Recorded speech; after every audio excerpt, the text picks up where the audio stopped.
എൻ്റെ ഒരു പുതിയ വീഡിയോയിലേക്ക് എല്ലാവർക്കും സ്വാഗതം. കണ്ട ഒരു അച്ചാർ, ഇത് മീൻ അച്ചാറുകളുടെ രാജാവ്. കുഞ്ഞനാണ്, പക്ഷേ സൂപ്പറാണ്. ഇതിൻ്റെ പേര് കാണുമ്പോൾ തന്നെ അല്ല, പേര് പറയുമ്പോഴേ വായി വെള്ളം വരും. അത്ര നല്ല കിട്ടില്ല അച്ചാറാണ് കേട്ടോ. ഇത് ഒഴുക അച്ചാറിട്ടതാണ്. ഇത് അച്ചാറിട്ടത് എങ്ങനെയാണെന്ന് ഇത് പിന്നെ കാണാം നമുക്ക്. ഇത് കണ്ട ഒഴുക, ഇത് അച്ചാറിടാനാണ്. മീൻ അച്ചാറുകളിൽ ഏറ്റവും സൂപ്പർ ഏതാണെന്ന് ചോദിച്ചിട്ടുണ്ടെങ്കിൽ ഒഴുക അച്ചാറിടുന്നതാണ്. അങ്ങനെ ഞാൻ പറയുള്ളൂ, പലർക്കും പല ഇഷ്ടമായിരിക്കും. എന്നാലും എനിക്ക് ഏറ്റവും മീൻ അച്ചാറിടുന്നതിൽ ഏറ്റവും ഇഷ്ടം ഒഴുകിയ അച്ചാറാണ്. ഇതിപ്പോൾ ഞാൻ വിനാഗിരി ഒഴിച്ചു, അല്പം ഉപ്പും കൂടെ ഇട്ട് നമുക്കിതിവിടെ ഒരു കുറച്ച് സമയം വെച്ചിട്ട് വെട്ടിപ്പെറുക്കി അല്ലെങ്കിൽ തലയും വാലുമൊക്കെ കളഞ്ഞ് വൃത്തിയാക്കി എടുക്കാം. കണ്ടോ, ഒരു 10-15 മിനിറ്റ് വെള്ളത്തിൽ കിടന്നപ്പോഴത്തേനും ആ വെള്ളത്തിൻ്റെ കളറൊക്കെ ഒന്ന് മാറിയതേ, ഒരു പാല് നിറം പോലെ അല്പം വരുന്നുണ്ട്. ഇനി നമുക്ക് അതിനകത്ത് വല്ല വിഷാംശം ഉണ്ടെങ്കിൽ പോയി കാണുമായിരിക്കും. നമുക്ക് അച്ചാറിടാനുള്ള മീൻ ഞാനിവിടെ വെട്ടിത്തേച്ച് കഴുകി ഉപ്പ് ഇട്ട് തിരുമ്മി കഴുകി റെഡിയാക്കി എടുത്തിട്ടുണ്ട്. ഇനി നമുക്കിത് ഇച്ചിരി ഉപ്പും മഞ്ഞളും മുളക് പൊടിയും തിരുമ്മി വെക്കാം. പിന്നീട് നമുക്ക് കൂടുതൽ മുളക് പൊടി ചേർക്കേണ്ടതുണ്ട്. അതുകൊണ്ട് ഇപ്പോൾ ഒരു 1/4 ടീസ്പൂൺ മിച്ചം ഉപ്പ് പൊടിയും അത്രയും തന്നെ മഞ്ഞൾ പൊടിയും ഒരു ടീസ്പൂണോളം മുളക് പൊടി ഇത്ര ചേർക്കുന്നുള്ളൂ. ഇനി നമുക്ക് വീണ്ടും വിനാഗിരിയൊക്കെ ചേർക്കുമ്പോൾ കൂടുതൽ ചേർക്കാനുള്ളതാണ്, കുരുമുളകും ചേർക്കാനുള്ളതാണ്. അപ്പോൾ ഇത്രയും നമ്മളൊന്ന് തിരുമ്മി വയ്ക്കും. നമുക്ക് ഇവിടെ മൂടി വയ്ക്കാം. എന്നിട്ട് ഇതിനകത്ത് ചേർക്കാനുള്ള ഇഞ്ചി, വെളുത്തുള്ളി, കറിവേപ്പില അങ്ങനെയുള്ള കാര്യങ്ങളെല്ലാം റെഡിയാക്കാം. നമ്മളിവിടെ വറുക്കാനുള്ള ഒഴുക അല്ല അച്ചാറിടാനുള്ള ഒഴുക തിരുമ്മി വെച്ചിട്ട് ഒരു അരമണിക്കൂറോളമായിട്ടുണ്ട്. ആ സമയത്തിന് അതിനകത്ത് ചേർക്കാനുള്ള ഇഞ്ചി, വെളുത്തുള്ളി, കാന്താരിമുളക്, കറിവേപ്പില ഒക്കെ റെഡിയാക്കി. പിന്നെ മുളക് പൊടി, കാശ്മീരി മുളക് പൊടിയാണെങ്കിൽ മഞ്ഞൾ പൊടി, അച്ചാർ പൊടി, കായം, കടുക് ഉലുവയും കൂടെ പൊടിച്ചത്. അങ്ങനെ ഇതിന് കോരിയിടാനുള്ള പാത്രം. ഇതിന് ഭരണിക്കകത്തൊന്നും ആക്കേണ്ട കാര്യമില്ല, വളരെ കുറച്ചേ ഉണ്ടാക്കുന്നുള്ളൂ. അതിൻ്റെ കൂട്ടത്തിൽ അതുമല്ല, ചക്കയുടെയും കപ്പയുടെയൊക്കെ കാലമല്ലേ, ചക്കയ്ക്കും ചോറിനും കപ്പയ്ക്കും എല്ലാം. രാവിലെ കപ്പയ്ക്ക്, ഉച്ചയ്ക്ക് ചോറിന്, വൈകുന്നേരം ചക്കയ്ക്ക്. ഇനിയിപ്പോൾ ഇതുണ്ടെങ്കിൽ തീരുന്നോടം വരെ ഇല്ലാതെ പറ്റുമോ? അപ്പോൾ നമുക്കിത് വറുത്ത് തുടങ്ങാം. ഞാൻ സൺഫ്ലവർ ഓയിലിലാണ് വറുക്കണേ. നല്ലെണ്ണയ്ക്കകത്ത് വേണേലും വറുക്കാം, പക്ഷെ ഒത്തിരി ദിവസം ഇരിക്കില്ല. കൂടി വന്ന ഒരാഴ്ച കഴിയുമ്പോഴത്തേന് ഇത് തീരും. അതുകൊണ്ട് നമുക്ക് സൺഫ്ലവർ ഓയിലിൽ വറുക്കാം. അതാണെല്ല ഒന്നും കൂടെ ക്രിസ്പി ആയിട്ട് വറുത്ത് കിട്ടും. പിന്നെ ഇത് നിരത്തി വെച്ച് വറക്കുകയൊന്നും വേണ്ട, നമുക്ക് ഇളക്കി വറക്കാം. അച്ചാറിനല്ലേ, അപ്പോൾ നമുക്ക് മുറിഞ്ഞു പോയാലും പൊടിഞ്ഞു പോയാലും ഒന്നും ഒരു കുഴപ്പമില്ല. സൺഫ്ലവർ ഓയിലായതുകൊണ്ട് ക്രിസ്പി ആയിട്ട് കിട്ടുകയും ചെയ്യും. 2 പ്രാവശ്യമായിട്ട് വറക്കാനുള്ളതേ ഉള്ളൂ. ആദ്യത്തെ മീൻ നമ്മൾ വറുത്ത് കോരി രണ്ടാമത് ബാക്കി ഇട്ടു. ഇതും കോരി എടുക്കാം. ഒരു പാത്രം അടുപ്പത്ത് വെച്ചു, ഒരല്പം എണ്ണ ഒഴിച്ചിട്ടുണ്ട്. ഇത് പൊന്നിട്ട് നമുക്ക് ഈ എണ്ണയുടെ തെളിയും കൂടെ അതിൻ്റെ കൂടെ ഒഴിച്ചു കൊടുക്കാം. കടുക് ഇട്ടിട്ട് ഒഴിച്ചു കൊടുത്താൽ മതി. ഈ എണ്ണ ഒന്ന് ചൂടായി വരട്ടെ. എണ്ണ ചൂടായി, നമുക്ക് കടുക് ഇട്ട് കൊടുക്കാം. ഒരു ടീസ്പൂൺ കടുകിടാം.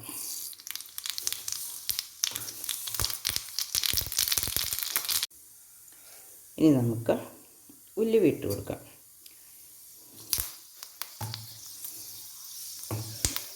ഇനി ഇഞ്ചിയും വെളുത്തുള്ളിയും ഇട്ട് കൊടുക്കാം.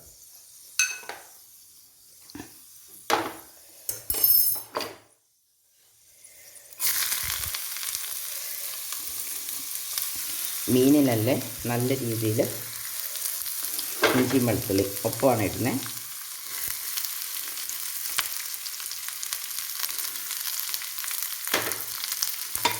നമുക്ക് ഈ എണ്ണയുടെ തെളിയും കൂടെ അതിൻ്റെ കൂട്ടത്തിലേക്ക് ഒഴിച്ചു കൊടുക്കാം.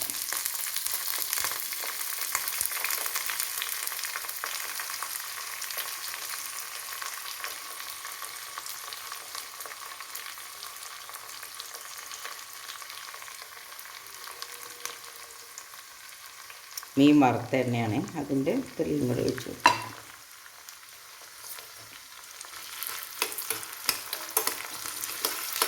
ഇതൊന്ന് മൂത്ത് വരട്ടെ. ഇനി നമുക്ക് കറിവേപ്പില ഇട്ട് കൊടുക്കാം. കറിവേപ്പില കിലുകിലെന്നാകുമ്പോഴത്തേനും ഇതെല്ലാം മൂത്ത്.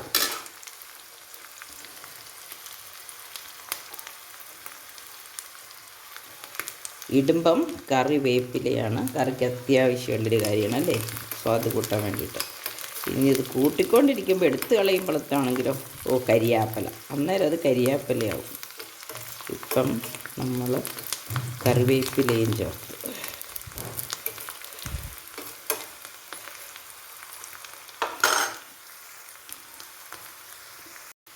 കറിവേപ്പില ഇതിനകത്തേക്ക് ഇടുമ്പം എണ്ണയ്ക്കകത്തേക്ക് അതിലുള്ള വിറ്റാമിനും സ്വാദും ഒക്കെ അങ്ങ് ചേർന്ന് കഴിഞ്ഞ് എടുത്ത് കളയുമ്പോൾ അത് കരിയാപ്പലയാവും അല്ലേ, ആർക്കും വേണ്ടാത്ത കരിയാപ്പല. കറിവേപ്പില മൂത്ത് വന്നിട്ടുണ്ട്. ഇനി നമുക്ക് കാന്താരി മുളക് ഇട്ട് കൊടുക്കാം.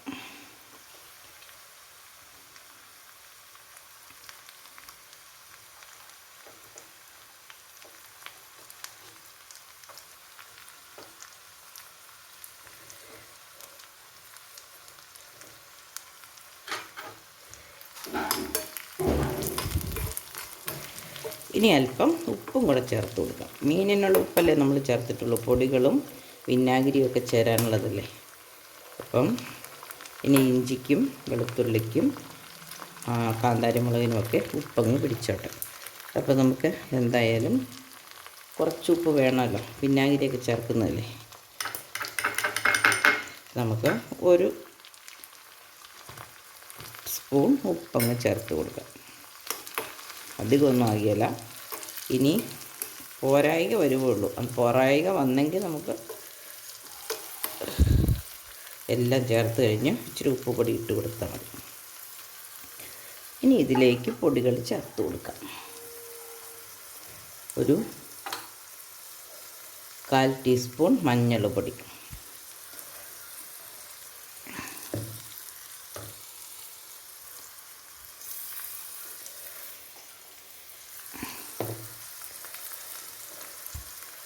മീനിനല്ലേ അല്പം എരിവ് വേണമല്ലോ.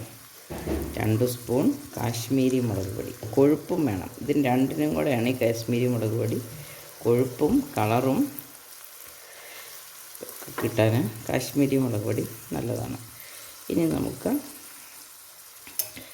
തീ ഒന്ന് ഓഫാക്കിയിട്ട് നമ്മൾ വറുത്ത് പൊടിച്ച് വെച്ചിരിക്കുന്ന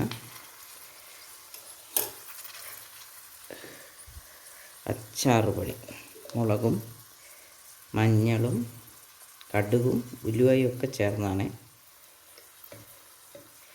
അതും കാശ്മീരി മുളക് പൊടിയുടെ ഒപ്പം തന്നെ 2 സ്പൂൺ ഇട്ട് കൊടുക്കാം. ഇനി ചേർക്കുന്നത് കടുകും ഉലുവയും കൂടെ ചൂടാക്കി പൊടിച്ച് വെച്ചത്, അതും 1/2 സ്പൂൺ ചേർക്കുന്നുണ്ട്. ഇനി ഒരു പ്രധാന ചേരുവ കായമാണ്. നമുക്ക് കായപ്പൊടിയും കൂടെ ചേർത്ത് കൊടുക്കാം. നമ്മുടെ അച്ചാർ പൊടിയിൽ കായം ചേർത്തിട്ടുണ്ടായിരുന്നു, എങ്കിലും നമ്മൾ ഒരല്പം കായപ്പൊടിയും കൂടെ ചേർത്ത് കൊടുക്കുകയാണ്.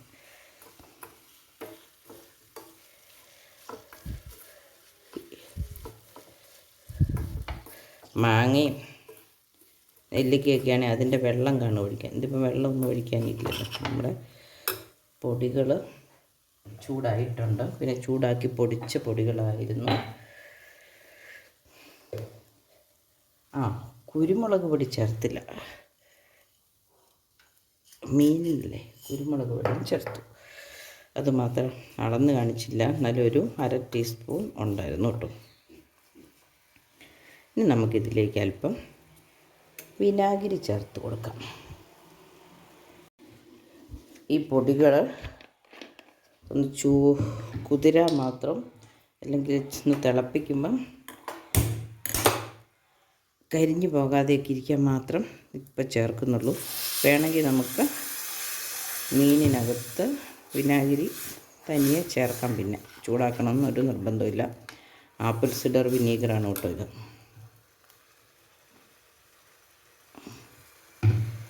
ഇനി നമുക്ക് ഉപ്പ് നോക്കാം.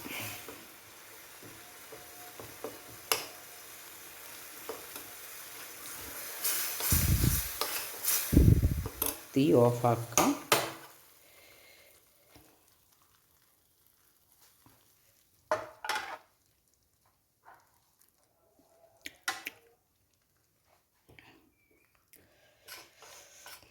മീനായതുകൊണ്ട് പഞ്ചസാരയൊന്നും ചേർക്കുന്നില്ല. അതുമല്ല ഒരാഴ്ച കൂടുതലൊന്നും ഇങ്ങനെ ഒറ്റ അച്ചാറിട്ട് വെച്ചാൽ ഇവിടെ ഇരിക്കാറുമില്ല. അപ്പം പിന്നെ കൊണ്ട് നിറഞ്ഞ കാലത്ത് ഉച്ചയ്ക്കും വൈകിട്ടുമൊക്കെ ചേർക്കുമ്പോൾ ഒത്തിരി നാൾ കേടാകാതിരിക്കാൻ മാത്രം ഒന്നും ചേർക്കേണ്ട കാര്യമില്ല. ഒരാഴ്ചയൊക്കെ ഇരിക്കാൻ ഇത് മതി. അപ്പം നമുക്കിനി ഇതിനകത്തേക്ക് ഒഴിച്ചു കൊടുക്കാം.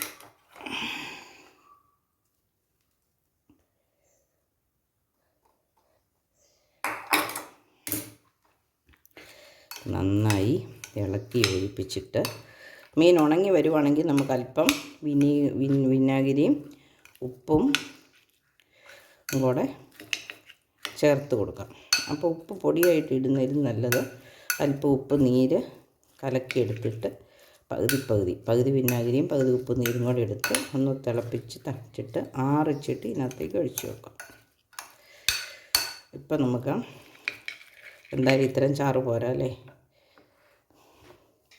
ഈ പാത്രം ഒന്ന് വിനാഗിരി ചൊഴിച്ച് നമുക്ക് മിഴക്കി ഇങ്ങോട്ടൊഴിക്കാം. അത് ഞാൻ 2 കൈയും ചേർത്ത് ഒഴിച്ചിട്ട് വരാം കേട്ടോ. അപ്പോൾ അച്ചാറിൻ്റെ പണി ഇതെല്ലാം കൂടെ ഇളക്കി യോജിപ്പിക്കുമ്പോഴത്തേനും അച്ചാറിൻ്റെ പണി തീർന്നു. അപ്പം എൻ്റെ വീഡിയോ ഇഷ്ടപ്പെട്ടെങ്കിൽ എല്ലാവരും ഷെയർ ചെയ്യണം, ലൈക്ക് ചെയ്യണം, കമൻ്റ് ഇടണം. ചാനൽ സബ്സ്ക്രൈബ് ചെയ്യാത്തവരെ സബ്സ്ക്രൈബ് ചെയ്യണം. ഇതുപോലെ അച്ചാറിട്ട് നോക്കണം. ചക്കയുടെയും കപ്പയുടെയൊക്കെ കാലമല്ലേ. അപ്പോൾ നമുക്ക് അതിൻ്റെ കൂടെ ഇതുപോലെ ഒരു അച്ചാർ ചോറിനും ബെസ്റ്റാണ് കേട്ടോ. ഒരച്ചാർ കിട്ടിയാൽ നല്ലല്ലേ. അപ്പോൾ എല്ലാവരും ട്രൈ ചെയ്യണം. ബൈ. അപ്പോൾ ബ്രേക്ക്ഫാസ്റ്റ് ആയാലോ. ചെണ്ടക്കപ്പയും ഒഴുകിയ അച്ചാറും കട്ടൻ ചായയും സാലഡ് വെള്ളരി.